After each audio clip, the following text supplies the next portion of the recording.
आपके बच्चे बच्चियों में है क्या है उनके? सियासतदान, साइंसदान है वो बहुत अमीर आदमी है, पूरी दुनिया में उनका कोई कंपटीशन है, पूछता है नहीं कोई आपको। कहीं जाओ आप जलील होते हैं, भिखारी हो आप हर जगह पे हम नहीं भिखारी, तुम लोग भिखारी हो, तुम लोग दलाल हो, तुम लोग शैतान हो। हम क्यों भिखारी हैं? तुम्हारी ऐसी की तैसी, तुम लोग भिखारी हो। दो टकों पे बिकने वाले उनकी सेल में नहीं करते हो, तुम वैसे दलाल हो। ठीक है, हम तो लोगों को बचाते हैं, हम तो लोगों को, तुम अगर अपने आप को आला समझते हो तो जब बीमारी आ गई उसका तुम्हारे पास इलाज नहीं, उससे पहले कैसे इलाज आ गया? उससे पैसे मैं अगर तुमको कहता हूँ कि तुम ये बुखार की दवाई, खाली बुखार कि ये तुम्हें बुखार नहीं होगा ये दवाई खा लो, तो तू अगर खाएगा ना, तेरे से बड़ा जाहल बंदा ही कोई नहीं है। और मैं खवाने वाला मेरे से बड़ा कोई अताई हो फ्राडिया बंदा ही कोई नहीं होगा, जो मैं तुम्हें पहले कहूंगा। मेरे से बड़ा फ्राडिया कोई नहीं होगा बंदा, अताइयों से भी नीचे। तो ये सारी मेडिकल माफिया अपने मुंह से इकरार किया इन्होंने कि जनाब बीमारी आई नहीं और आपको तुल के रखे ना, तो इनको पकड़ के हमने बैंडे बजा दी हैं। बीमारी आई नहीं और जो आपको खरार है, तो इससे बड़ा ताइयत और क्या हो सकती है? इससे बड़ी फ्राडियत और क्या हो सकती है? आपको भूख लगी नहीं और आपको कह रहे हैं खाना खाओ।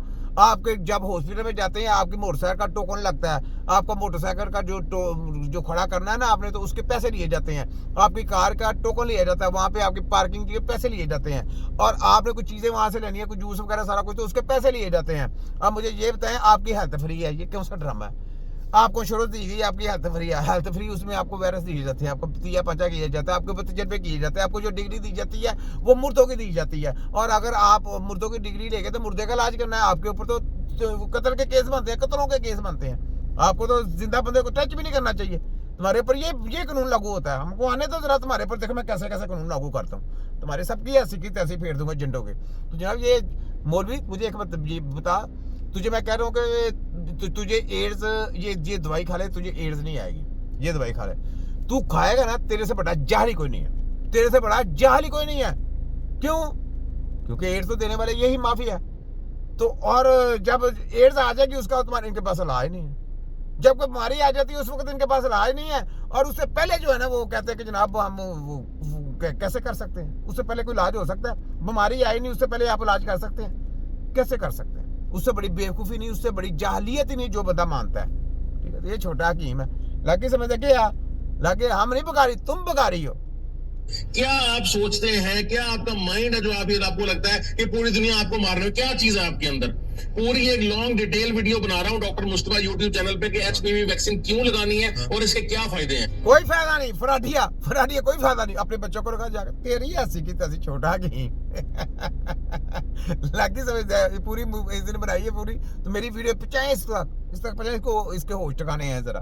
ठीक है, ये नहीं, एक और सुने जरा डॉक्टर को। मुकद्दस मकामात की हिफाजत करना, दिफा करना पाकिस्तान के लिए एजाज है। तो फिर तो बिल्कुल क्लैरिटी के साथ हमारा इसके ऊपर मौक़िफ़ है। और तो फिर एक जुमला कह दीजिए ना, कहिए वज़ीर आज़म शहबाज शरीफ ने कमाल कर दिया, ये भी कह दीजिए। कौन सा कमाल कर दिया? कौन सा? ये अच्छा, ये जो क्या होता है, जो सऊदिया ने और शहबाज शरीफ ने जाके कोई कंप्रोमाइज किया ना, तो उसके ऊपर यह कहता है जी इसने कमाल कर दिया। क्या कमाल किया? कुछ कमाल नहीं किया। कोई फायदा? क्या फायदा? कोई फायदा नहीं। फौज तो आपकी, सब कुछ आपके, तो उसमें इत्तेहाद कौन सा करना? ये तो शहबाजू ने जाके उसकी CID करके देनी है। और ये सिर्फ लोगों को लॉलीपॉप देने के लिए अरब कंट्री को सारे हमारे ब्लॉक में इकट्ठे हो जाए, सिर्फ ये बात है और कोई बात नहीं। फायदा तो यहूदियों का, उनका कोई भी नहीं, क्योंकि कहीं काल को अरब कंट्री इकट्ठे हो जाते हैं तो यहूदियों का नुकसान है। ये बात, फर्क ये है। तो इसमें शहबाज शरीफ का कोई काम नहीं। शहबाज शरीफ ने तो फंसाने की कोशिश की है, यानी अरब कंट्री को फंसाने की कोशिश की है। इसमें अरब कंट्रियों का नुकसान है अगर वो इनके साथ इत्तेहाद में शामिल करते हैं। ठीक है, हाँ, इमरान खान आएगा फिर इत्तेहाद बने, फिर क्यों नहीं? फिर इत्तेहाद हो सकता है। ये तो बकारी लोग हैं, ये तो जुत्ती चोर हैं, ये तो अपने आप को बेच देते हैं, अपने घर वाले, अपने बच्चों को बेचने वाले लोग हैं। तो ये इन्होंने मुल्क का सौदा किया हुआ है। ये तो इतने बड़े हमारे साथ से बेच दिए इन्होंने। ठीक है, ये चोर चक्के गर्द उतारो, मुर्ग सवारो, वहां से पैसे लेके पाकिस्तान का लूट गया, तो ये इधर छोड़ेंगे? ये अरब कंट्री को पहले नोचेंगे। ये अपने मफाद के लिए सारा कुछ करते हैं। इनका कोई क्या होता है कि लोगों से मोहब्बत प्यार नहीं है, ये सिर्फ मफादात देखते हैं। ये सिर्फ फराडी हैं, इनका यहूदियों के साथ बिजनेस है। ये कैसे यहूदियों का बुरा सोचेंगे? ये नहीं सोच सकते।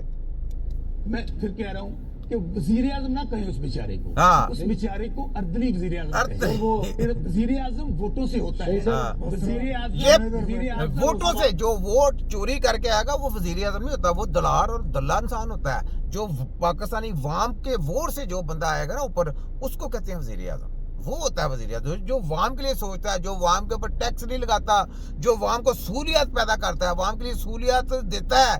और नए नए रोजगार देता है, बेरोजगारी खत्म करता है, उसका नाम है वजीर आजम। वो होता है जो मुल्क और कौम के लिए काम करता है, उसको कहते हैं वजीर आजम।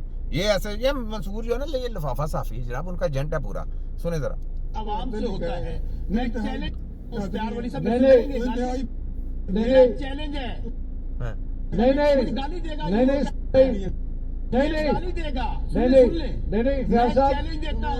इख्तियार साहब, बनी फैसल नहीं, इख्तियार साहब, इख्तियार साहब, नवाज शरीफ जीता हुआ है, इख्तियार साहब, जीती अब हम मानेंगे। मेरी इख्तियार साहब रिक्वेस्ट है आपसे सर। मैं गाली नहीं दूंगा।